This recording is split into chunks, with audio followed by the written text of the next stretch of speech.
So, I met Robert about, I don't know, maybe seems like about 6 months, 7, 8 months ago. And I told you when we first met that I spent my time in China, and that's where I met Becky, who's worked with Rob over the years, and she was the one who brought me to META-Health. So we've got Becky to thank for my being here today. I've certainly got her to thank for being today, because I've had an amazing time. So Robert and I started working together, and he wants me to tell you that he's one of the few men who can stand up to me.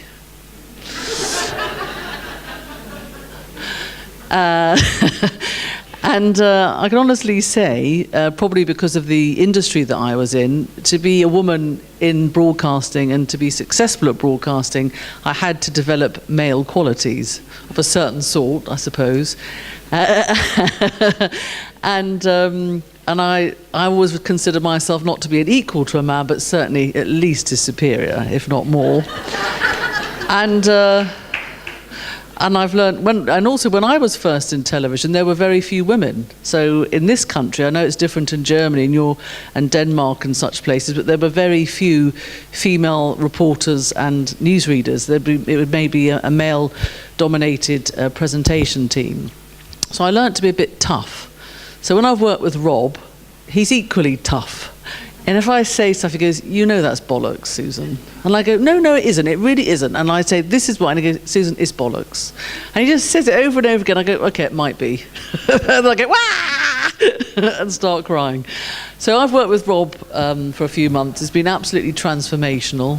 I went on the training course and there's people in my group here this weekend as well, which I also found incredible as well. So I'm learning about META-Health. I'm not saying I know anything much about it, but I've certainly experienced it, and I've sat on the sidelines and observed how it works, and it's certainly been transformational for me. So Rob hasn't written any books yet, but I'm sure he will. He trains trainers, and he cares passionately about META-Health.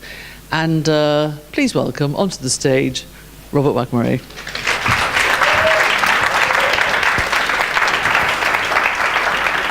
Wow. Can you hear me? It's about how you all being. Notice I say how you all being and not how you all doing. Yeah, because we're so busy living in a world where we're beings trying to be human doings. How's that working for you? Yeah. I remember how it used to work for me, and it was painful. It was painful. So there's a little story I want to weave into about sort of my background, how I got here, and how it's kind of led to sort of my interest in META-Health. Ooh, well, I thought it was a ghost then. It was. And how this kind of led to me sort of being on a self-healing journey, which I'm hoping many of you will connect with. So the title of my talk is Advancing META-Health, Working with Belief Systems, Whatever They May Be.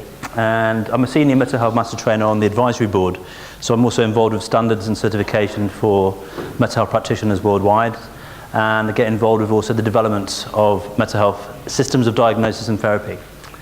So moving towards the future. And this diagram here is something that's kind of in my mind about the way that belief systems look. They're not individual, they're not on their own, they're all acting together, they're all like a network. And this relates to how I used to really work in my previous life. So the subtitle to this was How Systems Theory Holds the Keys to Understanding Our Symptoms, Healing, and Spiritual Development by exploring the new frontiers of perception and beliefs and how we are continually creating our own realities. It's a mouthful, isn't it? So I'm going to try and make it a little bit simpler. Say again? A bit louder? Okay, I might need to move this. Let it go there. Thanks. How's that? Is that better? Okay. And maybe a bit Say again? slower. Slower? Oh, I'm already going at my slowest pace. If I slow down any more, we won't get through the presentation. So this was what my life was like before I came to META-Health. I used to work in manufacturing industry, and it's pretty bleak. And I was doing many, many hours working. My first job, I graduated as a manufacturing systems engineer, and my first job out of university was working as a production buyer in a plant in Burton-on-Trent, and it was a bit of a rude awakening. The levels of stress in that environment, the pressure, the expectation, the judgments of people about who I should be, what I should do, what I should or shouldn't do. It was something I wasn't used to. And at the same time, I had a lot of self-judgment. I had a lot of limiting ideas about me, and I was trying to prove myself and demonstrate myself, really to my dad, but everybody became my dad. Do you ever have that sort of where you've got such a strong underlying program or conflict that actually you project it onto everybody? They're doing that, they're doing that, they're doing that. And so this was having quite a toll on me. Now, on one hand, my health wasn't good. I mean, I had chronic asthma, had bronchitis regularly, some lower back pain, digestive issues with like ulcers, was stressed all the time. I was working 70 to 80-hour weeks because I was trying to prove my worth.